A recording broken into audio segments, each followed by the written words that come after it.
Hero ಅನಿಸಿಕೊಂಡವರು ಇವತ್ತು villain ಕೆಲಸ ಮಾಡಿದ್ದಾರೆ. ಸಮಾಜದಲ್ಲಿ ಅಶಾಂತಿಯ ವಾತಾವರಣ ನಿರ್ಮಾಣ ಮಾಡಿದ್ದಾರೆ.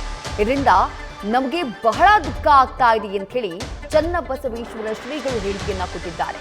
ಹಾವೇರಿಯ ಸವಣೂರು ದೊಡ್ಡ ಹುಣಸೆ ಕಲ್ಮಠದ ಸ್ವಾಮೀಜಿ ದರ್ಶನ್ ವಿಚಾರಕ್ಕೆ ಸಂಬಂಧಪಟ್ಟ ಹಾಗೆ ಆಕ್ರೋಶವನ್ನ ವ್ಯಕ್ತಪಡಿಸಿದ್ದಾರೆ.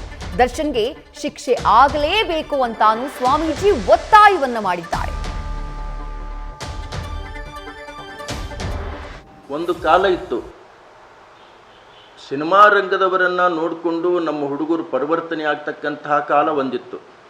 ಹಿಂದಿನ ಕಾಲದಲ್ಲಿ ಡಾಕ್ಟರ್ ರಾಜ್ಕುಮಾರ್ ಅವರು ಬಂಗಾರದ ಮನುಷ್ಯ ಅನ್ನತಕ್ಕಂತಹ ಒಂದು ಪಿಕ್ಚರ್ ತೆಗೆದಾಗ ಅದನ್ನು ನೋಡಿಕೊಂಡು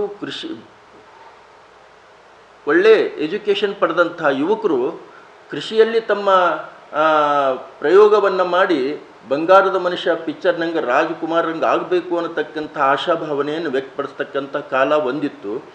ಆದರೆ ಇವತ್ತಿನ ಚಿತ್ರರಂಗದಲ್ಲಿ ಸಾಕಷ್ಟು ಹೀರೋ ಅನ್ನಿಸ್ಕೊಂಡಂಥವರು ವಿಲನ್ ರೀತಿ ಕೆಲಸ ಮಾಡಿ ಸಮಾಜದಲ್ಲಿ ಒಂದು ಅಶಾಂತಿಯ ವಾತಾವರಣವನ್ನು ನಿರ್ಮಾಣ ಮಾಡತಕ್ಕಂಥ ಪರಿಸ್ಥಿತಿಯನ್ನು ನೋಡಿ ನಮಗೆ ಬಹಳ ದುಃಖ ಅನ್ನಿಸ್ತಾ ಇದೆ.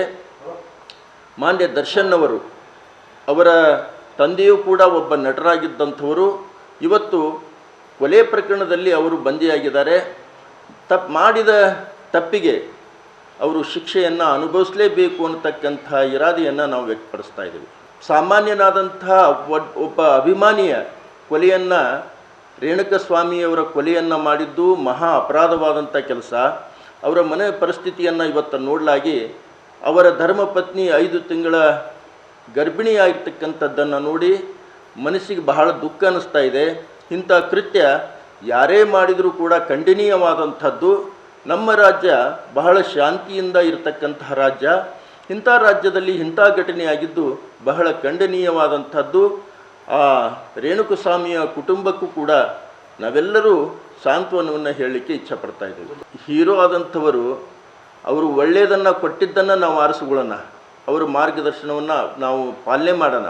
ಆದರೆ ಇಂಥ ಸಂದೇಶಗಳನ್ನು, ಇಂಥ ಘಾತಕವಾದಂತಹ ಕೆಲಸವನ್ನು ಮಾಡಿದಾಗ ಅವರು ಹೀರೋ ಆಗಲಿಕ್ಕೆ ಸಾಧ್ಯ ಇಲ್ಲ ಅನ್ನತಕ್ಕಂಥ ಭಾವನೆಯನ್ನು.